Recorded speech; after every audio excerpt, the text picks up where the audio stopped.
Hello and welcome to Explore Academy. तो आज वाले लेक्चर में हम बात करने जा रहे हैं economic survey of Himachal Pradesh 2023 economic survey से कौन कौन सी चीज़ें आपके लिए रेलेवेंट हैं, किस तरीके से आपके इंटरव्यू के लिए, प्रीलिम के लिए, मेंस के लिए, हिमाचल जी के करंट अफेयर, वो सब कुछ जो है वो आपका इकोनॉमिक सर्वे से लगभग कवर हो जाता है। आपको पता लग जाता है कि कौन सा क्वेश्चन आपके लिए रेलेवेंट है, क्योंकि इकोनॉमिक सर्वे जो है वो बहुत ही लेंथी है। अगर बात की जाए टोटल पेजेस इसमें लगभग 940 के आसपास हैं, और उसमें से अगर इंग्लिश की बात की जाए, क्योंकि ये तो हिंदी और इंग्लिश मीडियम को मिला करके है, लगभग 440 पेजेस हैं। तो आपको 400 पेजेस पढ़ने की ज़रूरत है नहीं, कुछ एक जो पॉइंट्स हैं वो वही आपके लिए रिलेवेंट हैं। देखेंगे इस वीडियो में जो पहला चैप्टर है state economy macro economic view, उसी के बारे में हम बात करेंगे और कौन कौन सी चीज़ें आपके लिए, किस तरीके से इसमें टर्मिनोलॉजीज आती हैं, जैसे कि रिवाइज एस्टीमेट्स, एडवांस एस्टीमेट्स, यही सब चीज़ें, इनको हम अच्छे तरीके से डिस्कस करेंगे। और आई होप कि जो हिंदी मीडियम है उनको भी समझ आ जाए। कोशिश यही करेंगे कि हिंदी मीडियम का भी थोड़ा सा यूज़ किया जाए पढ़ाने के लिए। ठीक है जी। तो जो इस वीडियो पर नए हैं या इस चैनल पर नए हैं, वो वीडियो को लाइक, शेयर और सब्सक्राइब ज़रूर करें।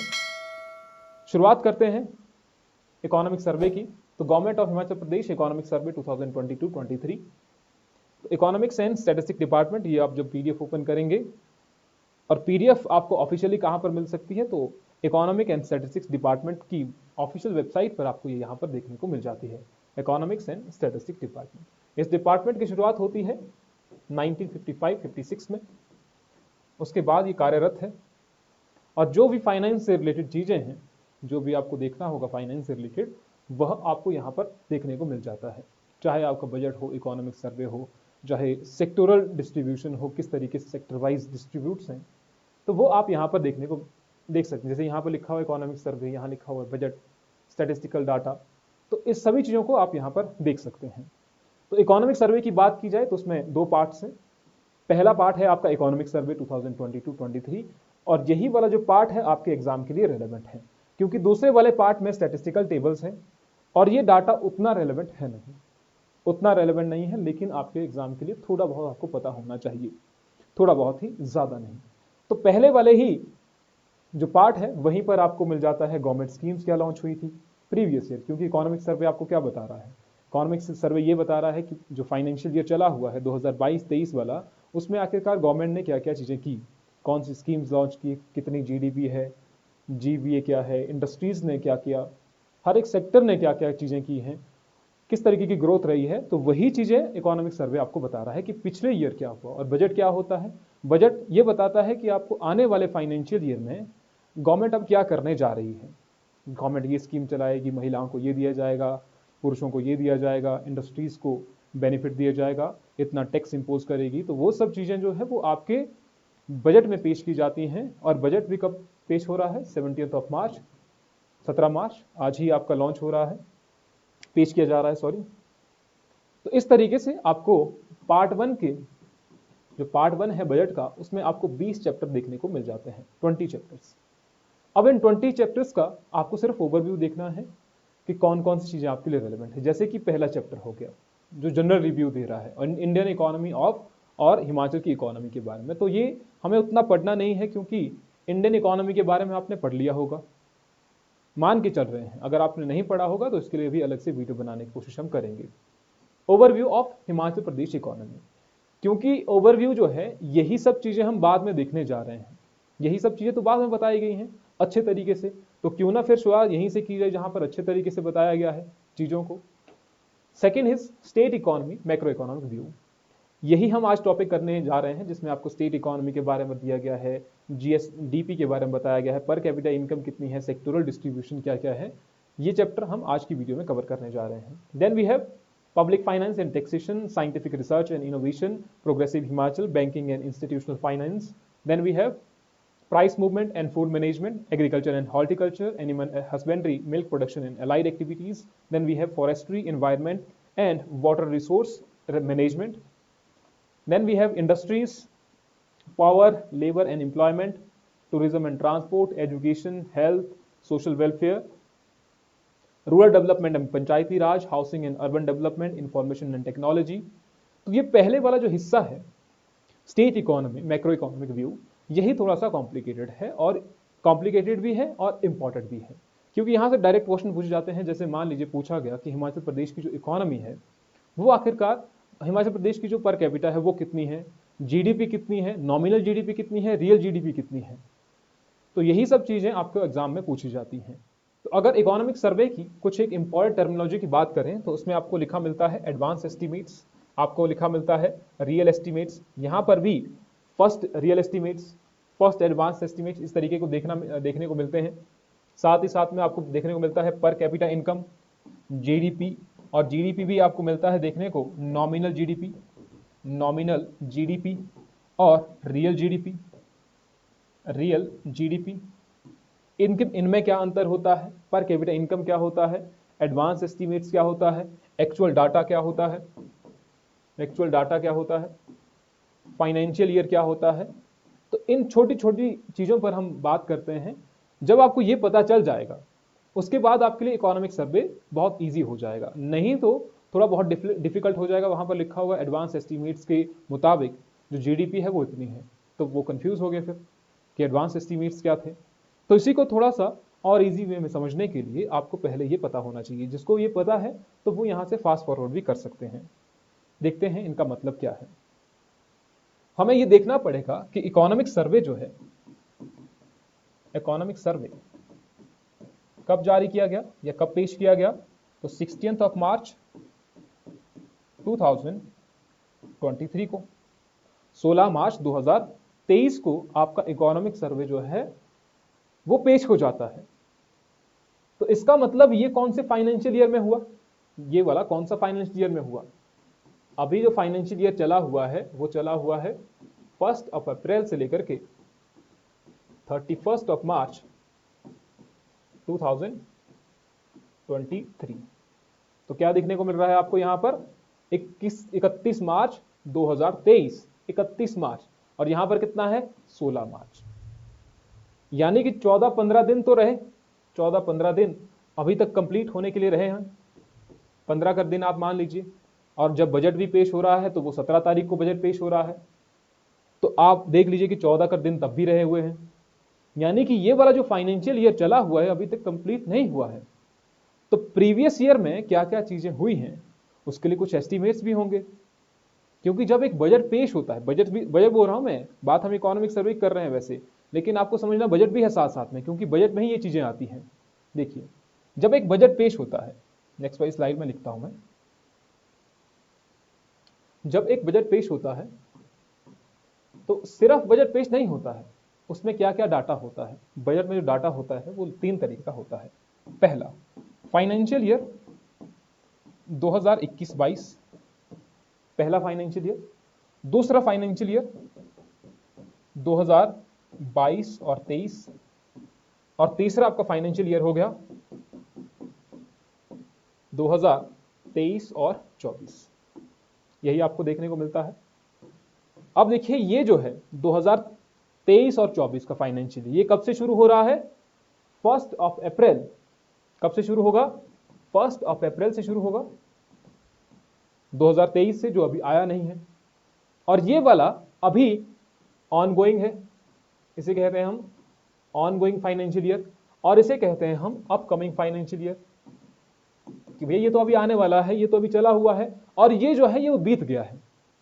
इसके बारे में तो हमें पूरी जानकारी मिल जाएगी, इसके बारे में हमें पूरी जानकारी मिल जाएगी। यहाँ का जो डाटा होगा उसे कहते हैं एक्चुअल डाटा, कि भैया ये तो वास्तविक डाटा है ये वाला, क्योंकि ये बीत गया है, ये फाइनेंशियल ईयर खत्म हो गया है और ये चला हुआ है। जब ये चला हुआ है तो यहां भी इसका फर्दर डिवीजन हम कर सकते हैं। पहला है आपका बजट एस्टीमेट्स और दूसरा है आपका रिवाइज एस्टीमेट्स।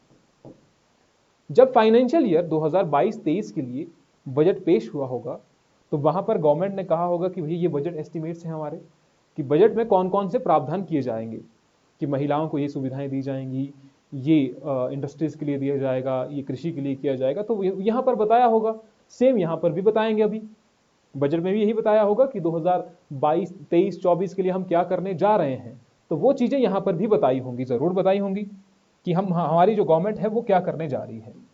तो वो हो गए आपके बजट एस्टिमेट्स जो गवर्नमेंट ने बताया 2022-23 के लिए। तो रिवाइज एस्टिमेट्स का मतलब क्या हुआ? रिवाइज एस्टिमेट का मतलब हुआ कि गवर्नमेंट ने जो बजट एस्टिमेट्स में बताया था वो कितना कर कंप्लीट हुआ भी कि नहीं हुआ। तो रिवाइज एस्टिमेट्स का कहने का मतलब ये है कि जो जांचेंगे परखेंगे कि बजट एस्टिमेट्स में आखिरकार क्या क्या चीजें हुई थी और कितनी कर पूर्ण हुई। मान लीजिए यहां पर 100 करोड़ का प्रावधान किया गया किसी के लिए, 100 करोड़ का। अब हो सकता है वो 100 करोड़ पूरे ना हुए हो, किसी में इन्वेस्ट ही ना हुए हो। तो ये रिवाइज एस्टिमेट बताएगा कि इस 100 करोड़ में से 85 करोड़ इन्वेस्ट हुए और 15 करोड़ रह गए। ये स्कीम इतने हद तक सक्सेसफुल रही और इतने हद तक नाकाम रही। तो वो किसका होगा? रिवाइज एस्टिमेट्स का। इसमें भी आपका फर्स्ट रिवाइज एस्टिमेट होता है, सेकंड रिवाइज एस्टिमेट्स होता है, तीसरा आता है फिर एडवांस एस्टिमेट्स। एई लिखते हैं उसको, एई। एडवांस एस्टिमेट का मतलब क्या होता है? एडवांस एस्टिमेट जो होता है वो सबसे सही डाटा माना जा सकता है, क्योंकि वो रिसेंट का ही डाटा होता है। क्योंकि अभी हमारा जो फाइनेंशियल ईयर लगभग खत्म होने वाला है, 13-14 दिन जो रह गए हैं। तो ये जो फाइनेंशियल ईयर खत्म होने वाला है, प्रीवियस ईयर में क्या चीजें हुई, सबसे सही तरीके से, सभी से एक्यूरेट तरीके से ये डाटा हमें बताता है एडवांस एस्टिमेट्स। एडवांस में ये बता देता है कि भैया ये होने वाला है, ये हुआ है। तो एडवांस एस्टिमेट्स का मतलब वो हुआ। ठीक है, आई होप कि आपको ये क्लियर होगा। अगर नहीं हुआ होगा तो आप कमेंट सेक्शन में बता सकते हैं। दूसरा है आपका, जब हम बात कर रहे थे नॉमिनल जीडीपी और रियल जीडीपी। रियल जीडीपी और नॉमिनल जीडीपी, इसमें अंतर क्या होता है? यही आपको बजट में भी देखने को, सॉरी, इकोनॉमिक सर्वे में भी देखने को मिल जाएगा। In the GSDP estimates at current prices are arrived by evaluating the value of all the final goods and services produced in a particular year within the states with the current year prices। कौन से year के?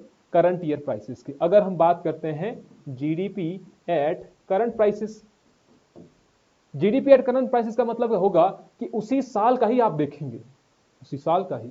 अगर आप बात करते हैं कि आज मिठाई जो है 200 रुपए किलो है, मान लीजिए 200 रुपए किलो है, तो हम बात कर रहे हैं आज की ही बात कर रहे हैं। लेकिन जब हम बात करेंगे कि भैया 2011 में जो थी वो मिठाई कितने रुपए किलो थी? 50 रुपए किलो थी। और उसके बाद हम इन्फ्लेशन बढ़ी तो वो तब तक पहुंच गई। तो हम बात कर रहे हैं 2011 से लेकर अभी तक की। जब हम इस तरीके से बात करें कि 2011 में इतनी थी और अब जाकर कितनी बढ़ गई, क्योंकि बीच में महंगाई भी बढ़ी हुई है। तो जब आप बेस ईयर की बात करेंगे, किसी बेस ईयर की बात करेंगे जो आपका 2011 हो गया, तो जब आप बेस ईयर की बात कर रहे हैं तो वो होगा आपका रियल जीडीपी। लेकिन अगर आप बात कर रहे हैं आज की, करंट ईयर की बात कर रहे हैं, तो वो हो गया आपका नॉमिनल जीडीपी, जो यहां पर बताया गया है। ये रियल जीडीपी जब आप बात कर रहे हैं बेस ईयर की, जब आप बेस ईयर की बात नहीं कर रहे हैं, करंट ईयर की बात कर रहे हैं। यहां पर करंट ईयर में क्या होता है कि इन्फ्लेशन को कंसिडर नहीं किया जाता है यहां पर, लेकिन यहां पर इन्फ्लेशन को कंसिडर किया जाता है। तो यही अंतर है आपका रियल जीडीपी और नॉमिनल जीडीपी में। तो इसी में इकोनॉमिक सर्वे में आपको बताया गया है अकॉर्डिंग टू एडवांस एस्टिमेट्स, यानी कि सबसे जो एक्यूरेट डाटा है वो ये वाला है। तो इसमें कह रहा है nominal GDP for financial year 2021-22 and for the financial year 2022-23। जो मैंने आपको बताया कि ये जो वाला जो डाटा है ये तो आपका एक्चुअल डाटा हो गया, ये तो आपका रियल है ही, लेकिन इसको भी हम एक्यूरेट मान सकते हैं क्योंकि ये एडवांस एस्टिमेट्स हैं। ये एडवांस एस्टिमेट है, रिवाइज एस्टिमेट्स नहीं है। तो एडवांस एस्टिमेट्स का डाटा जो है वो बहुत एक्यूरेट होता है। तो फाइनेंशियल ईयर 2022-23 में बताया गया है, 2022-23 का बताया गया है, क्योंकि इसके बाद अभी ये कंप्लीट नहीं हुआ है फाइनेंशियल ईयर, ये वाला जो है वो अभी कंप्लीट नहीं हुआ है। कंप्लीट कब जाकर के होगा? आपका 1 अप्रैल 2023 को कंप्लीट होगा। तो इसके हम देखें तो दोनों आपको याद रखने हैं। नॉमिनल जीडीपी कहा गया है, नॉमिनल जीडीपी कहा गया है, यानी कि GDP at current prices nominal GDP है, सांकेतिक जीडीपी है, संकेत कर रहा है कि जीडीपी आखिरकार ये है, उसमें आप इन्फ्लेशन कंसीडर नहीं कर रहे हैं। तो नॉमिनल जीडीपी क्या है फाइनेंशियल ईयर 2021-22? तो 1,76,269 करोड़, और फाइनेंशियल ईयर 2022-23 में आपको नॉमिनल जीडीपी देखने को मिल रही है 1,95,404 करोड़, और यहां से आपको यहां तक इंक्रीज दिख रहा है 10.9%। लेकिन अकॉर्डिंग टू एडवांस एस्टिमेट अगर हम रियल जीडीपी देखें, 2011 के सेंसिस को मिला करके, 2011 से हम बेस ईयर से रिलेटेड, सेंसिस से नहीं, 2011 को बेस ईयर मान करके चलें और तब जाकर के हम जीडीपी देखें तो ये जीडीपी कम आएगी, ऑब्वियस सी बात है, क्योंकि यहां पर तो इन्फ्लेशन की ही बात हो रही है ज्यादातर। यहां पर इन्फ्लेशन की बात नहीं हो रही है ना, यहां पर इन्फ्लेशन की बात हो रही है।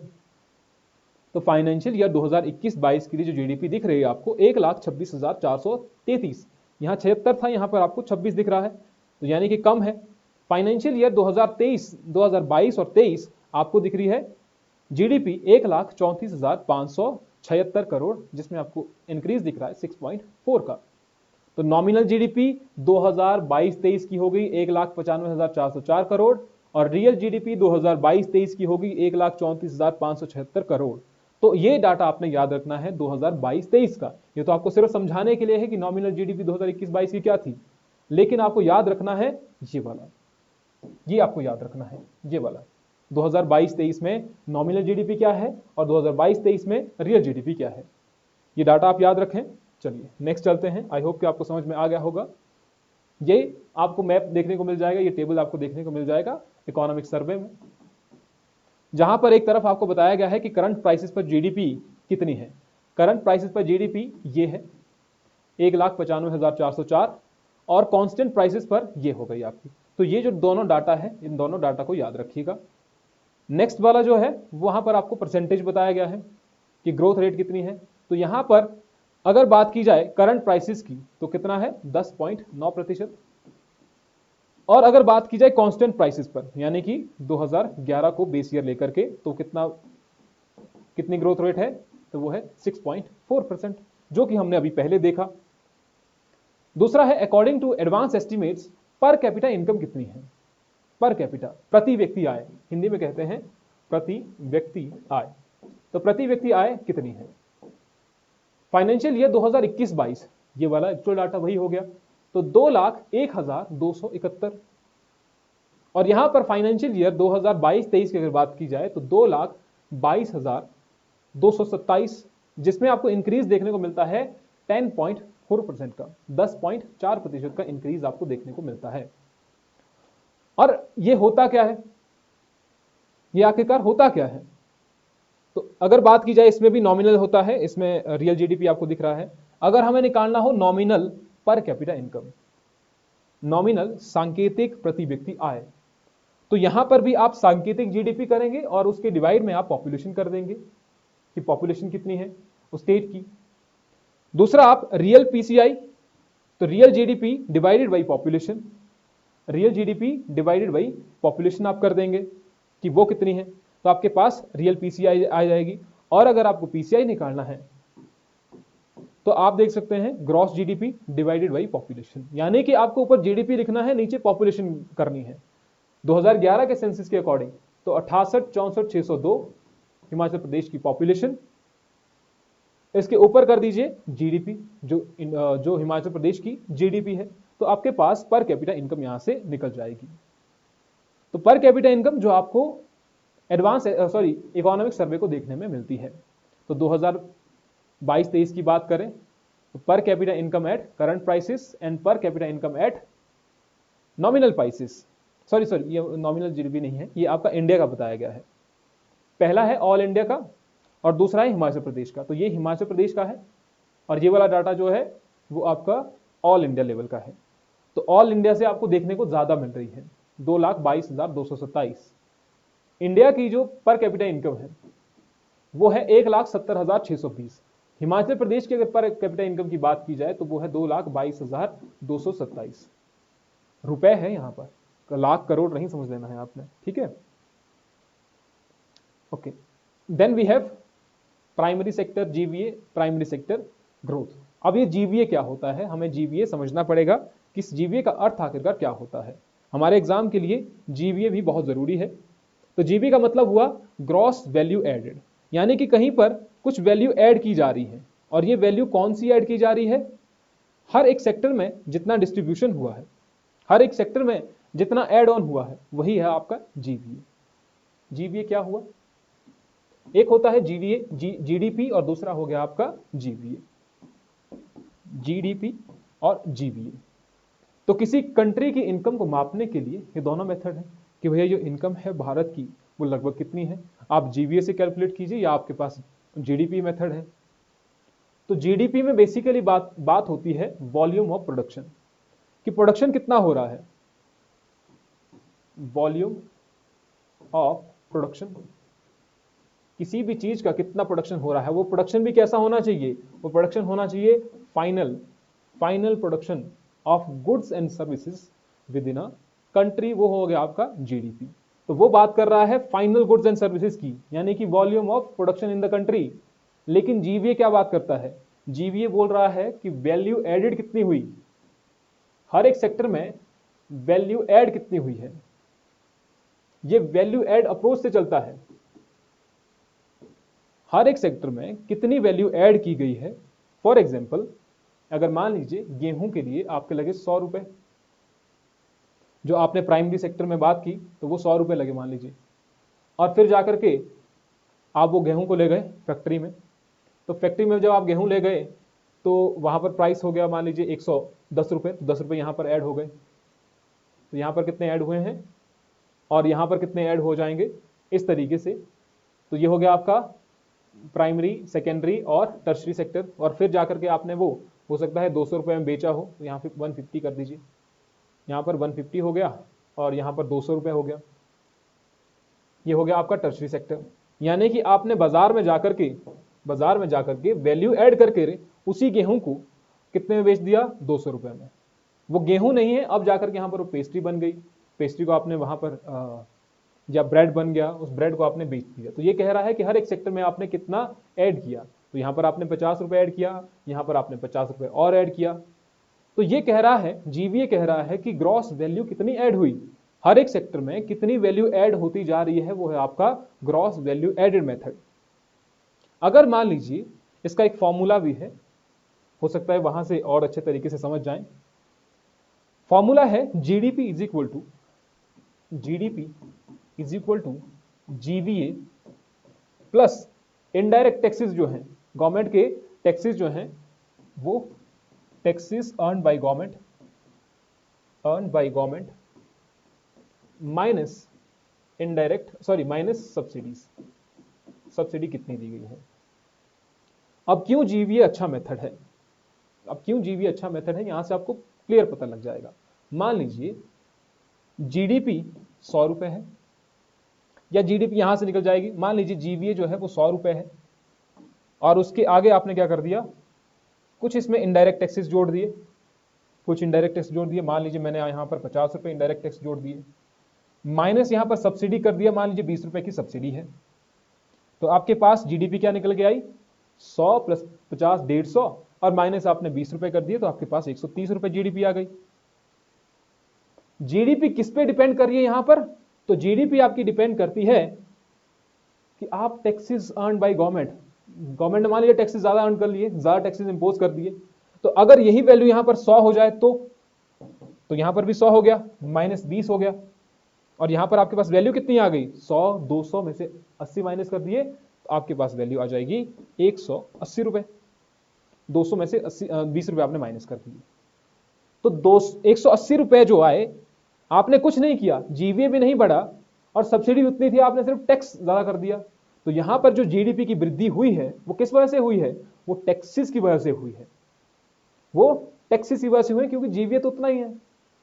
तो जीडीपी जो है इस तरीके से माना जाता है कि वो एक अच्छा मेथड नहीं है कैलकुलेट करने का, इनकम को कैलकुलेट करने का। तो सिंपल सी बात है, आप क्या करेंगे, आप जीवीए देखेंगे हर एक सेक्टर का, जैसे कि अभी बताया गया है। फॉर एग्जाम्पल यहां पर देखिए आप क्या बताया गया है, प्राइमरी सेक्टर का जीवीए कितना है। आप प्राइमरी सेक्टर आपको पता है कौन सा है, जैसे कृषि हो गया, फॉरेस्ट्री हो गया, फिशिंग हो गया, माइनिंग एंड क्वेरीज हो गई, जहां पर हम डायरेक्टली नेचुरल रिसोर्सेज का यूज कर रहे हैं, वो आपका प्राइमरी सेक्टर हो गया। तो प्राइमरी सेक्टर जीवीए बोल रहा है कि 2022-23 16,717, और ग्रोथ कितनी बता रहा है, 2% ग्रोथ बता रहा है प्रीवियस ईयर। यहां पर 4.6 की ग्रोथ थी, यहां पर 2.0 की ग्रोथ है। तो सिंपली आपने याद, ये सारा का सारा डाटा आपको याद रखने की जरूरत नहीं है, डाटा जहां पर याद रखने की जरूरत हो मैं आपको बता दूंगा। यहां पर कितना है, ग्रॉस वैल्यू एडेड, तो it is noteworthy that agriculture and allied sectors which are the backbone of the state economy employs 57.03% of the population of the state. जो प्राइमरी सेक्टर है, एग्रीकल्चर एंड अलाइड एक्टिविटीज है, वो हमारी economy की backbone है, क्योंकि ज्यादातर जो एम्प्लॉयज हैं आपके वहां पर हैं। बेशक उसका कंट्रीब्यूशन जो है इकोनॉमी के लिए कम है, लेकिन एम्प्लॉयमेंट जो है वो सभी लोगों को दे रहा है। कृषि से आप लोग देख लीजिए कितने लोग को एम्प्लॉयमेंट दिया जा रहा है, लेकिन इकोनॉमी में उसके जो परसेंटेज है वो बहुत कम है। दूसरा यहां पर बता रहा है कि सेकेंडरी सेक्टर का जीवीए कितना है, ग्रॉस वैल्यू कितनी ऐड की जा रही है सेकेंडरी सेक्टर के द्वारा, तो यहां पर लिखा है 60,444, और इसको याद रखिएगा, यहां पर ये बताया गया है करंट प्राइसेस पर, सॉरी यहां पर बताया गया है कांस्टेंट प्राइसेस पर, कांस्टेंट प्राइसेस पर बताया गया है, कांस्टेंट प्राइसेस पर 60,444। सेकेंडरी सेक्टर ने कितना जीवीए, ग्रॉस वैल्यू एडेड कितना है, और परसेंटेज कितना है, 7.2% का ग्रोथ है इसमें। यहां पर कितना ग्रोथ था, 2.0, फिर ग्रोथ कितना हुआ 7.2, और फिर आपका ग्रोथ देखने को मिल रहा है 6.9।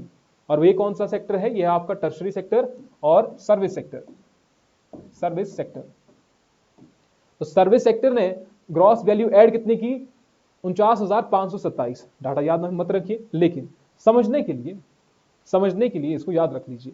अब ये आपको डाटा हो सकता है आप थोड़ा बहुत इसको याद रख लें कि sector wise growth rate of GVA, gross value added at constant prices, at constant prices बोला गया है, करंट प्राइसेस नहीं बोला गया है। तो 2018-19 से लेकर के 2022-23 तक, तो प्राइमरी सेक्टर को आपको अगर देखने को मिले तो ग्रोथ रेट आपको लगभग बहुत कम देखने को मिल रहा है, और यहां पर तो नेगेटिव में देखने को मिलता है, यहां पर भी नेगेटिव देखने को, यहां पर भी नेगेटिव।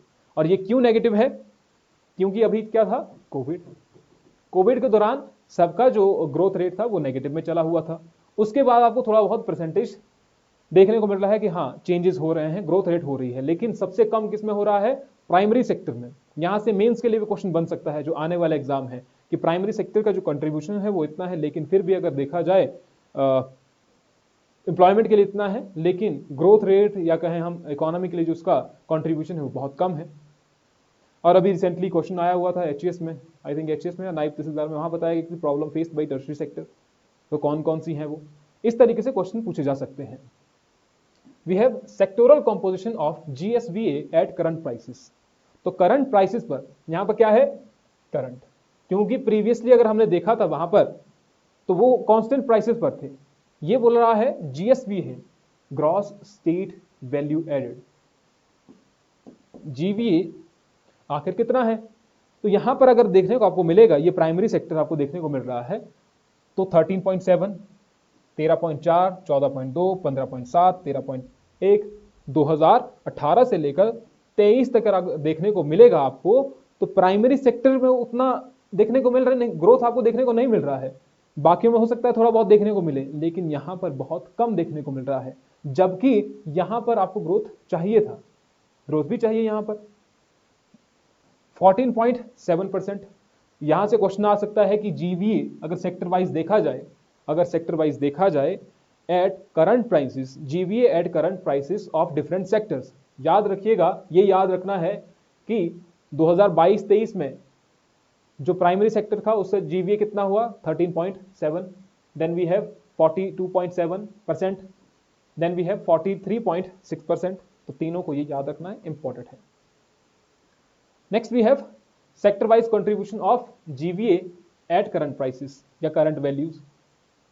तो ये तो आपको याद ही रखना है, primary sector, tertiary sector, secondary sector, और gross value at current prices, gross value at current prices, तो वो कितना है 2022-23 के लिए 1,84,511। लेकिन हमारी जो जीडीपी है वो कितनी है, पहले भी देखने को आया था 1,95,404 करोड़, ये है। तो यहां से डाटा कैसे बढ़ा, जो मैंने आपको पहले फॉर्मूला बताया था कि जीबी आप कैसे निकाल, जीडीपी और जीबीए का, तो वहां पर क्या था, डायरेक्ट टैक्सेस, ये बोल रहा है कि ऐड प्रोडक्ट टैक्सेस, टैक्स को ऐड करना है, एंड लेस सब्सिडीज। तो जब आपने सब्सिडीज को माइनस कर दिया और टैक्सेस को आपने प्लस कर दिया, तो यानी कि यहां पर टैक्सेस ज्यादा इंपोज किए गए हैं गवर्नमेंट के द्वारा और सब्सिडीज कम दी गई, तभी तो आपके पास वैल्यू बढ़ी ना। तो अभी तो आपके पास वैल्यू बढ़ी। अगर आप प्रीवियस फॉर्मूले को याद किए जाए तो वहां पर क्या था, वहां पर था GDP is equal to GVA plus taxes minus subsidies, यही था। तो GVA plus taxes minus subsidy, इन दोनों की वैल्यू ज्यादा होनी, 1,84,511, 1,84,511 प्लस टैक्सेस माइनस सब्सिडीज, आपके पास वैल्यू आ रही है 1,95,404 करोड़। तो ये हो गया आपका जीएसडीपी एट मार्केट प्राइस। जब आपने ये इससे कर लिया, घटा जमा करके और प्लस माइनस करके आपके पास वैल्यू आ जाती है 1,95,404 करोड़। तो ये है आपकी GVA at current prices, ठीक है।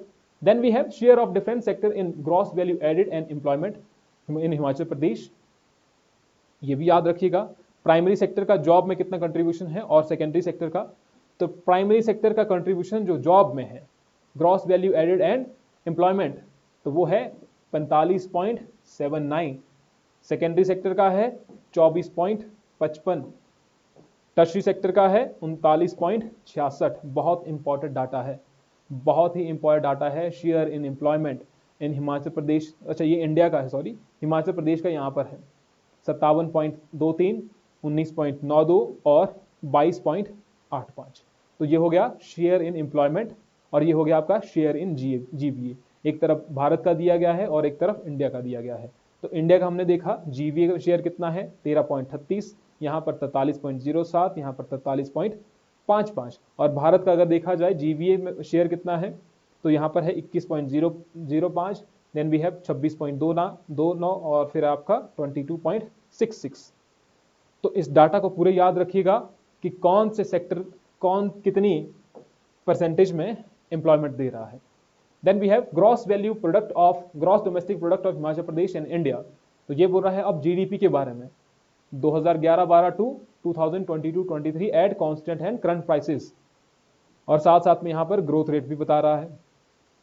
जीडीपी यहां पर करंट प्राइसेस में भी है बताई हुई, जीडीपी एट कांस्टेंट प्राइसेस भी बताई गई है। हमें सिर्फ डाटा देखना है 2022-23 का और 21-22 का भी देख सकते हैं आप।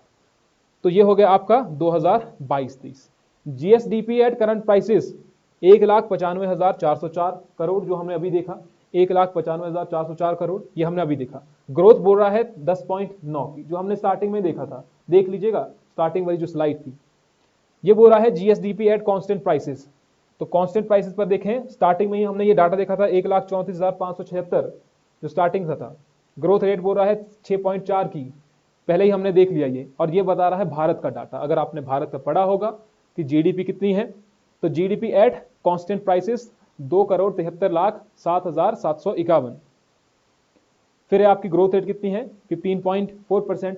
और GSDP eight constant prices 2011-12 base year तो 1,57,60,363 करोड़। और फिर है आपका ग्रोथ रेट कितनी है 7.0 अगर देखी जाए। तो ये है ग्रोथ किस पर रेट बता रहा है, ये कांस्टेंट प्राइसेस पर बता रहा है। तो ये जो डाटा था ये हमने पहले ही देख लिया था, दूसरी तीसरी स्लाइड में देख लिया था, लेकिन फिर से इसी चैप्टर में दिया गया है। और लास्ट जो इस चैप्टर में दिया गया है, पहले चैप्टर में लास्ट वाली स्लाइड आपको यहां पर देखने को मिलेगी, comparative growth rate of Himachal Pradesh and national economy. वो बताया गया है कि first 5 year plan, second 5 year plan, third 5 year plan, उसमें क्या क्या ग्रोथ रेट है। और उसके बाद क्योंकि यहाँ 12th 5 ईयर प्लान के बाद सारे के सारे एनुअल प्लान है, और एनुअल प्लान में किस तरीके की ग्रोथ रेट है हिमाचल प्रदेश की 2022-23 की अगर बात की जाए, 2022 और 23 की बात की जाए तो 6.4%। ये क्या है, यह growth annual growth rate. Annual growth rate Himachal Pradesh की 6.4%, हिमाचल प्रदेश की। अगर इंडिया की बात की जाए तो वो कितनी है 7.0%, 7.0%। तो इन सभी को याद रखिएगा, जो जो चीज़ें आपको बताई कि बेसिकली हमने पढ़ा क्या, जीडीपी के बारे में पढ़ा, जीवीए के बारे में पढ़ा, सेक्टोरल डिस्ट्रीब्यूशन के बारे में पढ़ा, एडवांस एस्टीमेट्स के बारे में पढ़ा, रियल एस्टीमेट्स, एक्चुअल डाटा क्या चीज़ें होती हैं, पर कैपिटा इनकम क्या होती है, यही सब चीज़ें हमने आज के लेक्चर में डिस्कस की। तो जो इस वीडियो पर नए हैं या इस चैनल पर नए हैं, तो जाने से पहले वीडियो को शेयर ज़रूर करें, और साथ ही साथ में इसकी जो PDF है वो आपके हमारे एप्लीकेशन पर आपको मिल जाएगी, जिसका लिंक आपको डिस्क्रिप्शन में मिल जाएगा। ठीक है, बाकी अगर आपको कहीं पर दिक्कत आ रही है समझने में, तो हम इसको थोड़ा बहुत और इम्प्रूव करने की कोशिश करेंगे। अपने अपने व्यूज़ आप कमेंट सेक्शन में बता सकते हैं जो यहाँ तक पहुँचा है। ठीक है, मिलते हैं आपसे नेक्स्ट वीडियो में। इसका नेक्स्ट पार्ट जो है हम नेक्स्ट वीडियो में डिस्कस करेंगे। Till then, thank you.